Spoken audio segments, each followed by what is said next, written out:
En Mateo 7, 24 al 29, leemos estas palabras.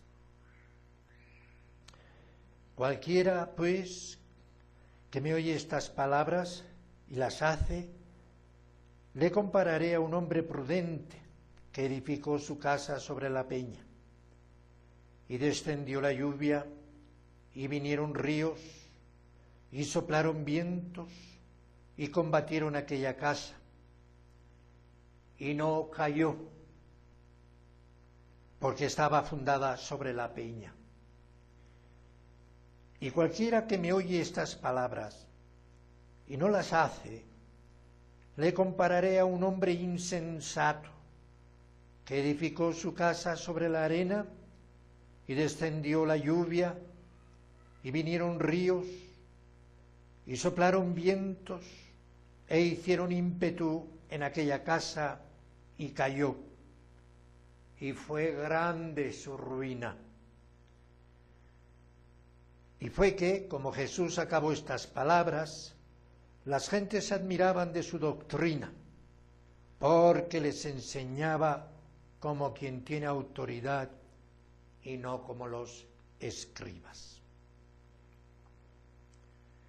Estas palabras son prácticamente la conclusión a lo que se conoce en la Iglesia por el Sermón del Monte, el cual se inicia con las bienaventuranzas.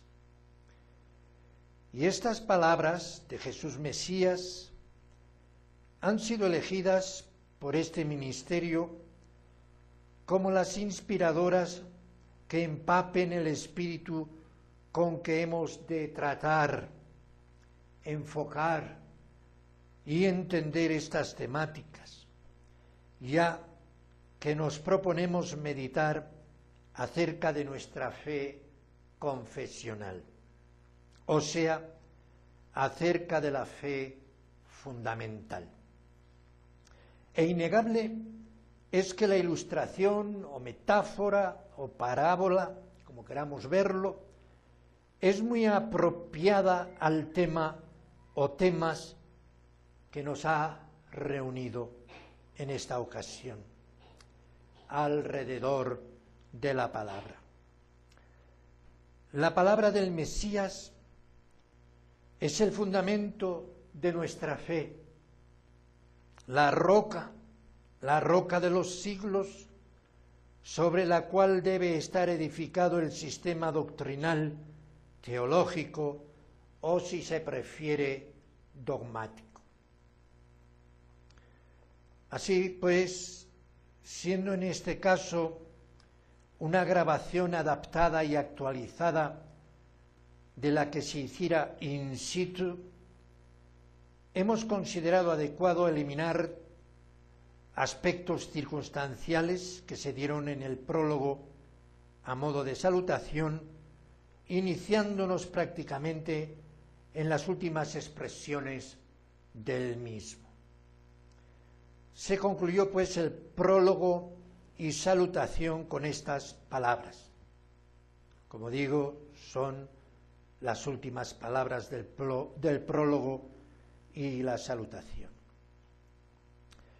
Es mi sentir que la responsabilidad de dirigirme a ustedes me ha de llevar a reforzar la humildad y confiar en que la presencia del Espíritu Santo, estando tanto en mi persona como en la de ustedes, como miembros del cuerpo de Cristo que somos, nos llevará a que todos participemos del discernimiento de aquello que está propuesto como meditaciones para esta ocasión. Y así me va bien recordar las palabras del apóstol Pablo aplicables a esta ocasión.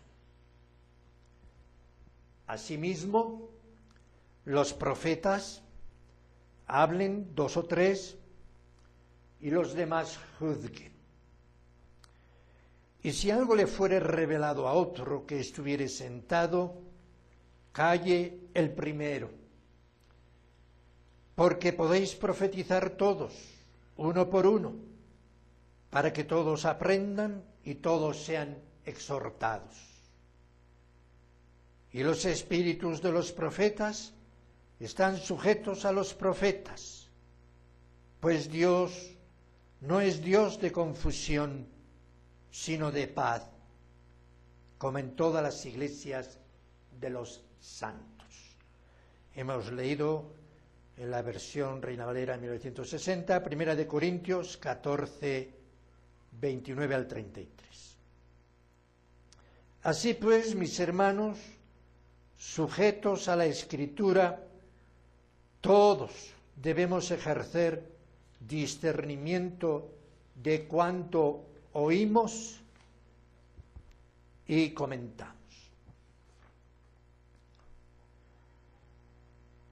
¿Por qué y qué me propongo al dar estas conferencias o charlas teológicas participativas? Pues recordando la crisis provocada por la crítica racionalista y liberal acerca de la Biblia, deseo ser usado por el Señor para confirmar en la fe a mis hermanos oyentes, confirmarles la fe en las Escrituras santas y afirmarnos mutuamente en las verdades fundamentales e inamovibles que ellas nos otorgan y transmiten dentro del orden y la tradición de la Iglesia cristiana y reformada, y en nuestro caso presbiteriana. La gran batalla de estos tiempos gira, como siempre, en torno a la palabra de Dios. Recibirla o rechazarla. Aceptarla tal cual ella misma se nos presenta a los humanos o someterla al hombre. Someterla a la diosa llamada ciencia, innegablemente diosa para esta humanidad caída en el materialismo ateo y amoral relativista. La gran batalla de estos tiempos gira sobre esta cuestión. El conflicto continúa en este siglo, el cual ha sido llamado la batalla por la Biblia. Esta batalla, más bien una guerra, está siendo peleada en varios niveles, yo añadiría en varios frentes. Algunos niegan que la Biblia es la palabra de Dios. Otros niegan que la Biblia es la completa palabra revelada de Dios. Mientras algunos eruditos pelearán sobre la batalla de la inspiración original y otros debaten sobre textos griegos y otros siguen peleando la batalla de las traducciones inglesas. Entre la confusión de las batallas sobre las palabras teológicas y venganza personal, son muchos los que gritan por respuestas. Y al mirar al campo de batalla, varios puntos necesitan ser aclarados. En cada nivel, en cada frente, la batalla consiste en si tú y yo tenemos o podemos tener la palabra de Dios en nuestras manos. Esto está tomado del trabajo en internet titulado El perfil de las tres ciudades, firmado por David Reagan. Está tratando sobre las fuentes textuales en su aspecto geográfico. Así pues, ¿cómo responder o cómo tratar este asunto propuesto? Sinceramente, hermanos, ¿es cuestión de apriorismos o de presuposicionismos? Sí. ¿Es nuestra fe fundamentalista? Si hablamos de fe y desde la fe, por mi parte diré que sí. Nuestros a prioris son absolutos, los absolutos de la fe. Creo en Dios, creo que Dios se ha revelado. Dios, habiendo hablado en otro tiempo y de muchas formas a nuestros padres por los profetas o a nuestros antepasados, en estos últimos días nos ha hablado por su Hijo. Estoy citando de memoria Hebreos 1:1. Creo que Jesús, el Mesías Hijo, es la palabra o el verbo de Dios hecho carne, o sea, que es la plenitud de la revelación de Dios. Y creo que el Evangelio y por medio suyo las Santas Escrituras de los profetas hebreos y de los apóstoles son la revelación especial escrita por inspiración de Dios para el hombre. Innegablemente es una cuestión de apriorismos, cosa que también ocurre tanto con el crítico materialista e incrédulo ateísta, como con el crítico racionalista y liberal. Es cuestión de a priori. Para nosotros, la fe, y para ellos, la incredulidad, el vacío, la nada. Para ellos es lo relativo, cambiable, mutable. Todo es dudoso, todo es incierto. Como nota, diremos que este concepto, este vocablo a prioridad, que procede del latín, dícese del razonamiento que prueba que consiste en descender de la causa al efecto, o de la esencia de una cosa a sus propiedades. Esto está tomado del Diccionario Ideológico de la Lengua Española, de Julio Casares, de la Real Academia Española de la Lengua.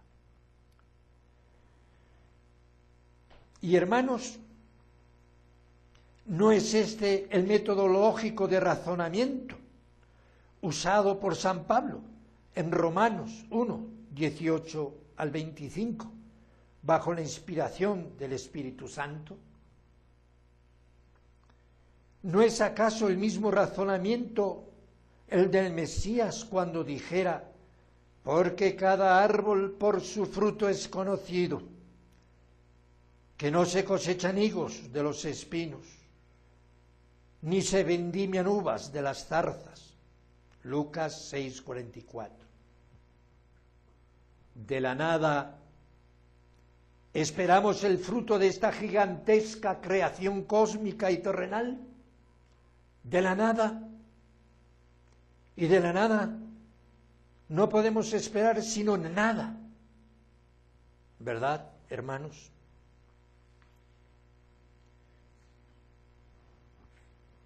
La incredulidad tiene el juicio de Dios ya en los mismos inicios de la historia o génesis de la humanidad. Y el discurso del enemigo fue rechazar el absoluto de Dios y establecer la duda de la contradicción, sembrando la falsa esperanza de alcanzar la ciencia o conocimiento, gnosis, experimental por esfuerzo y voluntad, decisión o libre albedrío del hombre. Y el resultado todos lo conocemos, puesto que todos pasaremos por esa experiencia tan temida de aquellos que ya nos han antecedido, como es la experiencia de la muerte. ¿Es cuestión de a prioris? Nosotros, este ministerio, se confirma que sí.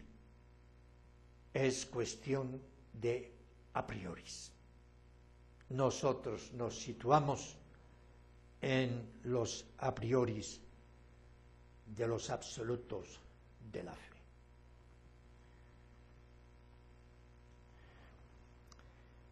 Y así, a causa de todo lo expuesto anteriormente, es por lo que me he inclinado al estudio preferentemente de la teología bíblica, pero en su especialidad conocida o diferenciada como dogmática.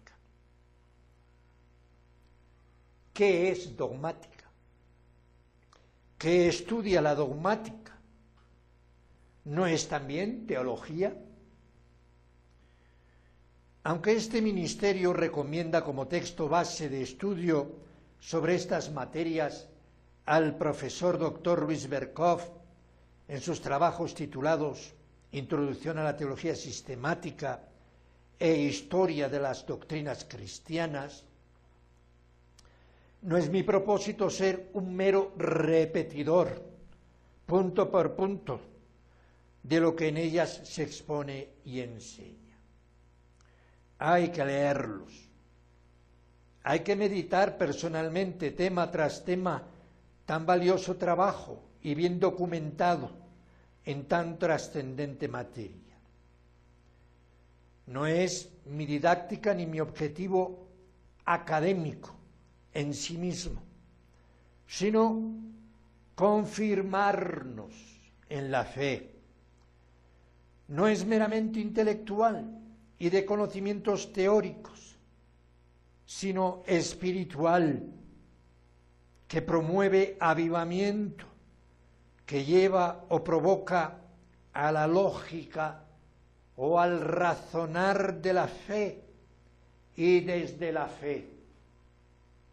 Así pues, retomando la interrogante iniciada, ¿qué diferencia hay entre dogmática y teología sistemática?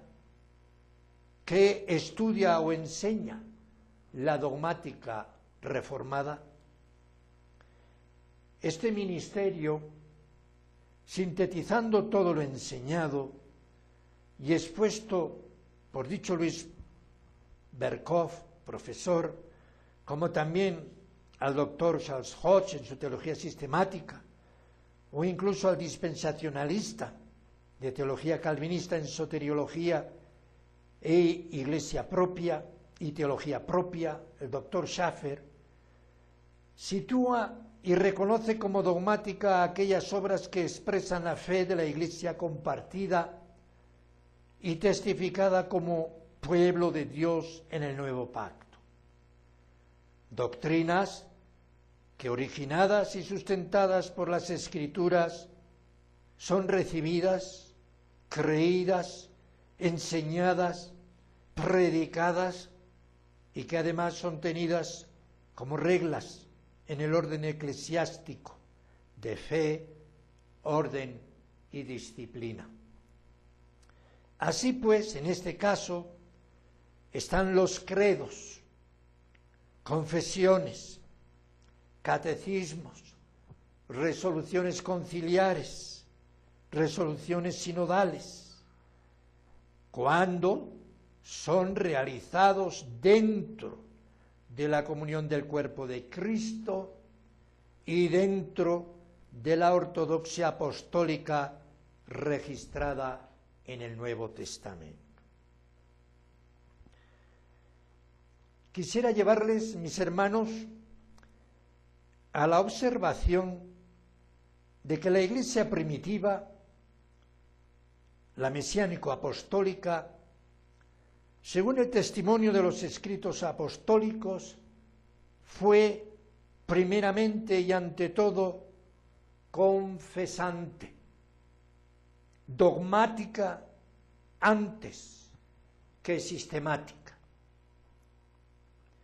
Y a diferencia de la Reforma y otras iglesias confesionales históricas, el movimiento anabaptista, en sus diferentes expresiones denominacionalistas y sectarias, especialmente de talante pentecostal o carismático, han sido, y son aún hoy en día muchos, muy reacios a los credos, a las confesiones, a las oraciones públicas, comunitarias, a catecismos. Enfatizan, sí, en la revelación, pero también en los dones del Espíritu en trato directo con el creyente y miembro. Son reacios, muy reacios a las confesiones y credos, ya que para ellos todo eso son reminiscencias del romanismo papal, que es tradición humana y por lo tanto innecesaria por seguir solo la Escritura y el Espíritu. ¿Es correcto esto? El rechazo absoluto de credos, confesiones, catecismos, sobre texto de la sola Escritura, les convierte en iglesias más fieles, como ellos pretenden, al presentarse al mundo y al resto de iglesias de la cristiandad. ¿Es esto así? ¿Necesitamos de credos y confesiones? ¿Tenemos algún ejemplo de ello en las Escrituras, especialmente en las iglesias del Nuevo Pacto?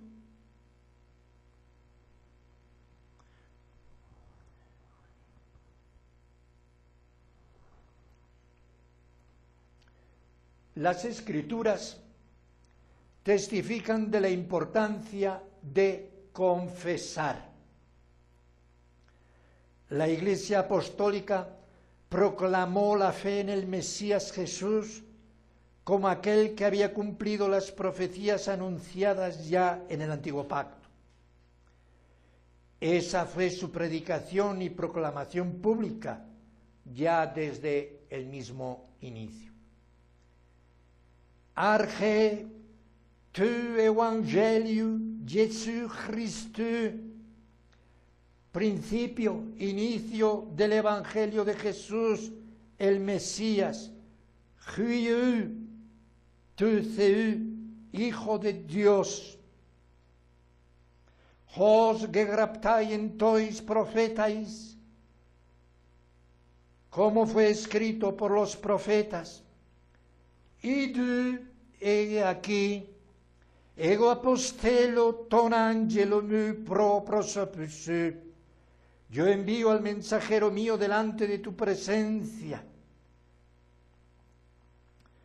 Hos katakeu esaise, hodon tu en prostensu. Delante de tu presencia, que irá preparando previamente el camino delante de ti. Arche tu Evangelium Jesu Christu, principio, inicio del Evangelio de Jesús, el Mesías. La primera, básica, elemental y determinante confesión de fe, la hallamos expresada en el inicio del ministerio de Jesús, en el llamamiento de los apóstoles para seguirle. Y así lo encontramos en Juan, capítulo 1, versículos 41 al 49, donde resaltamos la confesión directa de Natanael. Rabí, su hijo tu Theou, Maestro, tú eres el Hijo de Dios. Suei, tú eres. Jobasileus, tu Israel. Tú eres el Rey de Israel. Confesión personal directa. Tenemos también la confesión de Pedro, conocida como la confesión de la Iglesia. Inauguró la etapa dispensacional de la Iglesia del Nuevo Pacto. Esto lo encontramos en Mateo 16, 13 al 20, donde enfatizamos el versículo 16. Apocriceis de Simón Petrus, eipe. Respondiéndole Simón Pedro, le dice, Suei ho Christus, tú eres el Mesías, el Cristo, el ungido. Ho tu Theu, el Hijo de Dios, tu zontos, viviente. Tú eres el Mesías, el Hijo del Dios viviente. Confesión. Resaltemos, y es muy importante tomar nota de esto a causa de los tiempos apóstatas y de desvíos tan graves que se están viviendo. Resaltemos que no hay verdadera iglesia sin esta confesión, reconocimiento y sincera fe aceptadora. E insisto, no hay verdadera iglesia. Todo grupo de denominación o confesionalidad que se aleja de esta confesión, que establece otros mesianismos, está apostatando, traicionando, como ocurriera con la Iglesia que aceptó el mesianismo constantiniano y sus exaltamientos blasfemos, herejes, idolátricos y mundanos, sociopolíticos religiosos. De ahí que la Reforma tenga por apóstata a la Iglesia o a la institución religiosa que se desvió y sometió y sucedió a Constantino el Grande desde el siglo IV. De ahí es el que nuestra Iglesia diera tantos mártires al negarse a reconocer en el papado o en el obispo romano títulos, prerrogativas, funciones que son exclusivas al Mesías y que se convierten en blasfemas usurpaciones. ¿Qué confiesa tu Iglesia?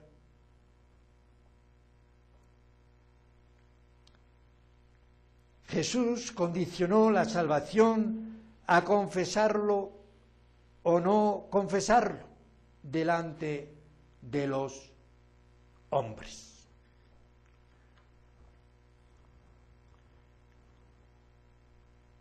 Por todo aquel que se declare a favor mío ante los hombres, yo también me declararé en su favor ante mi Padre que está en los cielos. Pero quien me niegue ante los hombres, le negaré yo también ante mi Padre que está en los cielos.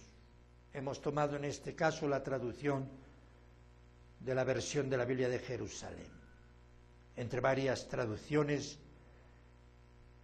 de autoridad reconocida, en este caso, me he quedado con la de Jerusalén por cuanto en mi criterio recoge muy acertadamente el matiz del original griego en cuanto al sentido de lo que sea confesar. Homologesei, del verbo homologeo, que significa o es traducible en equivalencia formal al español por estar o ponerse de acuerdo. Prometer, concertarse, convenir en, reconocer, confesar. Así lo traslada el diccionario griego-español Vox.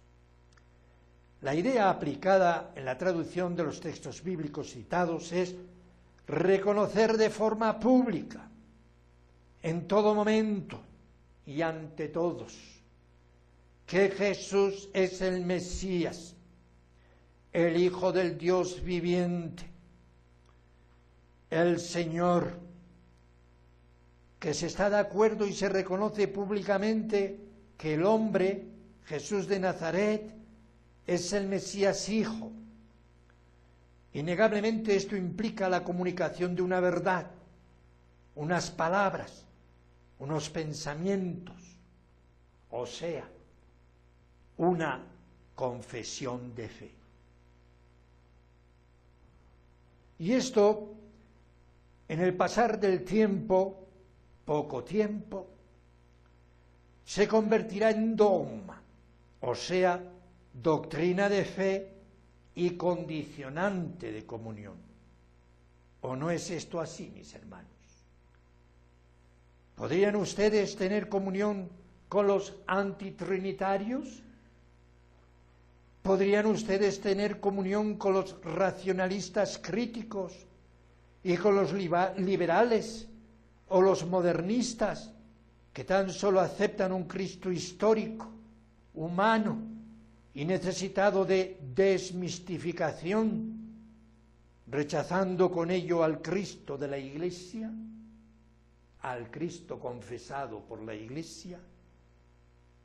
¿No se está con ello en el terreno del anticristo?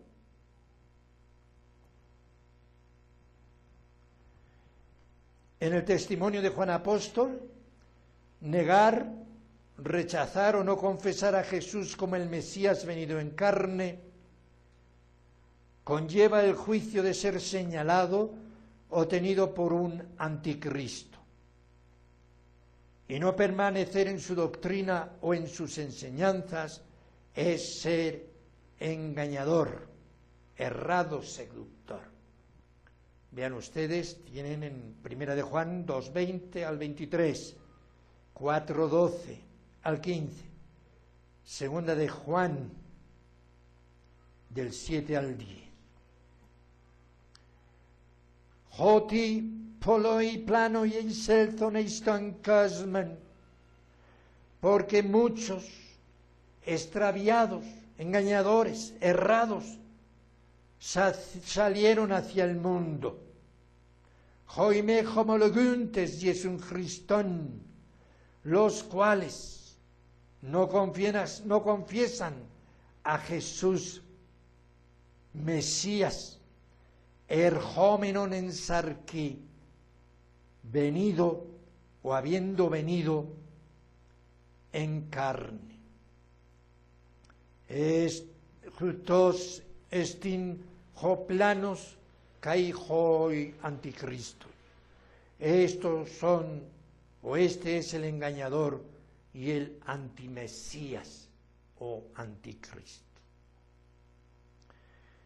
Como nota, diremos que tenemos datos que nos llevan a ver en las palabras de Juan la réplica a las sectas gnósticas, o bien asimismo a Cerinto y sus seguidores, o las sectas judaicas que negaban unos la divinidad de Jesús y otros su plena humanidad, considerándole una especie de fantasma no participando de carne y sangre. También tenemos, por otra parte, y en este caso del apóstol Pablo, una variedad de testimonios de fe que nos han llegado desde el texto griego en fórmulas o expresiones que en el decir de especialistas en la crítica textual e histórica de la composición del texto, eran como himnos y cánticos que circulaban entre los creyentes en la Iglesia. Así tenemos como ejemplo Colosenses 1, 15 al 20, Filipenses 2, 6 al 11.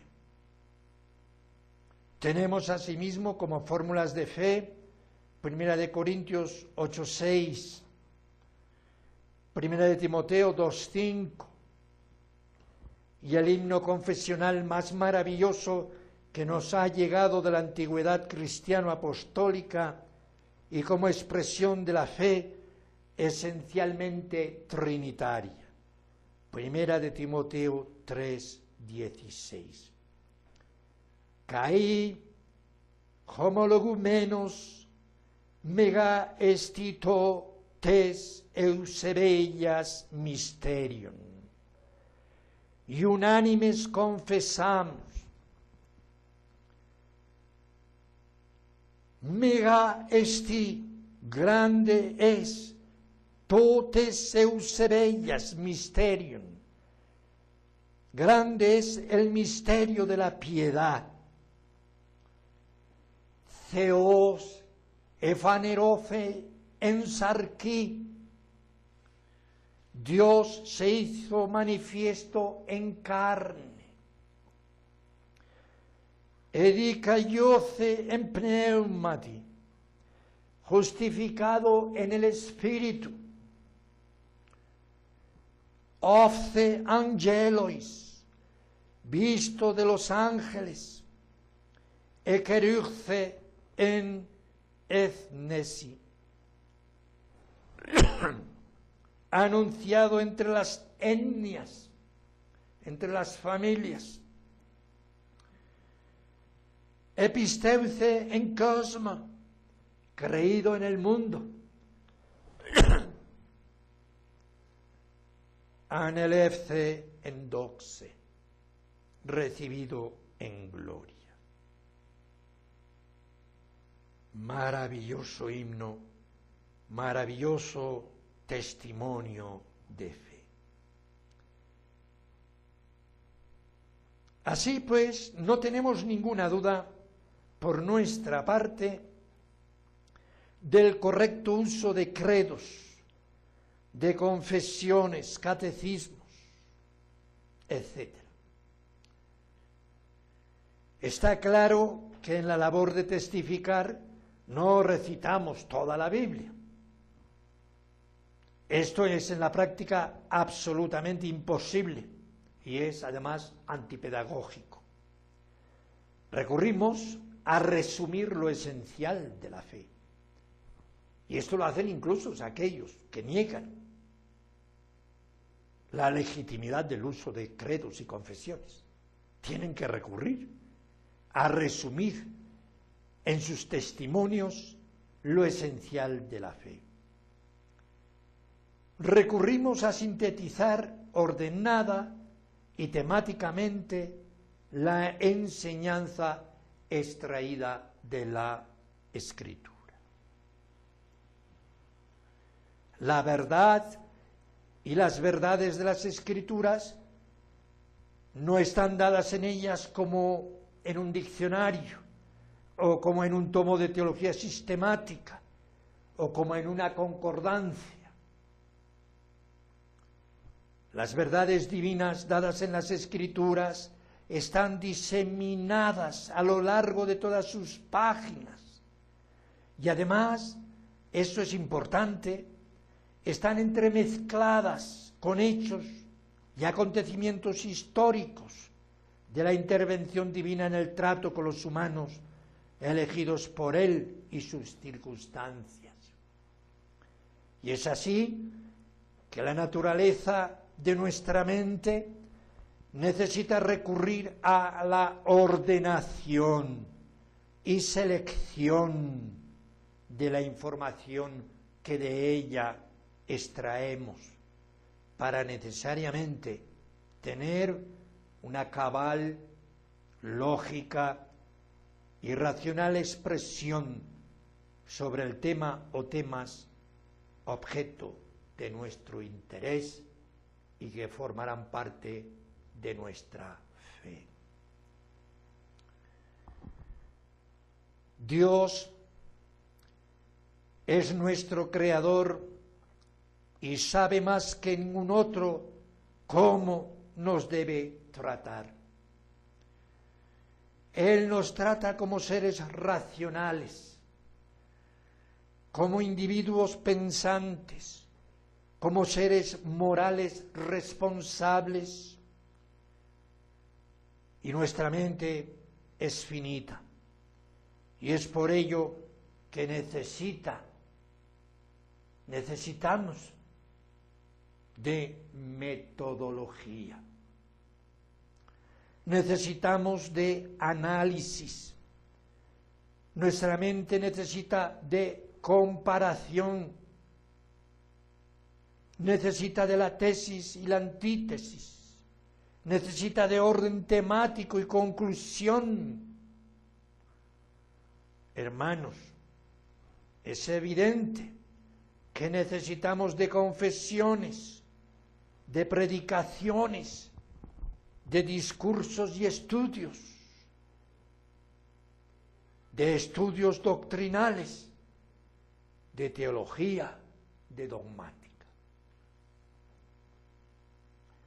Pero yo quisiera, antes de concluir, dejar bien claro que esto no es tan solo conocimiento intelectual, teórico. Estamos hablando de confesión de fe. Así pues, es inseparable de la fe. Es la fe que se ha adherido a la verdad de Dios, entendida y recibida lógica y racionalmente, bajo la iluminación del Espíritu Santo y la regeneración de nuestro espíritu. Es una confesión de fe mártir. El confesar la verdad de Dios que ha llevado al pueblo de Dios, a sus elegidos, al martirio, al sacrificio de sus vidas. Ya desde Abel, pasando por los profetas, por el precursor mesiánico y profeta Juan, el propio Mesías Jesús, Esteban, los apóstoles y la iglesia del primer siglo, y así desde el primer siglo hasta llegar al siglo XVI y nuestra propia era, la serpiente ha perseguido mortalmente a la descendencia de la mujer, a los elegidos tanto del antiguo pacto como del nuevo. Las confesiones de fe, hermanos, tienen el sello de la sangre mártir, sea en la línea reformada presbiteriana, sea en la línea luterana, la anglicana episcopal, como en la línea evangélica, lo cual incluiría a los bautistas. ¿Debemos o no tomar en consideración seriamente cuál es nuestra confesión de fe, de la cual debemos testificar aún al precio mártir, por la fidelidad a la palabra de Dios en ellas sintetizadas? Con estos pensamientos creo suficientemente introducido el estudio y comentario que nos proponemos juntos, crítica y coloquialmente, pero en el espíritu de la fraternidad cristiana y reformada. Son meditaciones críticas donde todos podemos aportar lo que en la luz de las Escrituras entendemos que sea una interpretación correcta, cabal y de aplicación práctica, que lleve nuestras vidas y a la comunidad cristiana donde nos congregamos a creer en la piedad, en el amor y en la santidad de vida, y todo para la gloria y buen nombre de nuestro amado Salvador, el Cordero Celestial, nuestro amado Mesías Jesús, muerto y resucitado, reinando a la diestra de Dios Padre. Con estas palabras damos por introducido nuestros estudios acerca de la dogmática confesional, conferencias sobre la dogmática confesional bajo el lema Conociendo nuestra confesión de fe para amarla, vivirla y testificar de ella. En esta ocasión hemos hecho la introducción general a la dogmática confesional e hemos intentado responder ¿por qué tener confesiones y credos?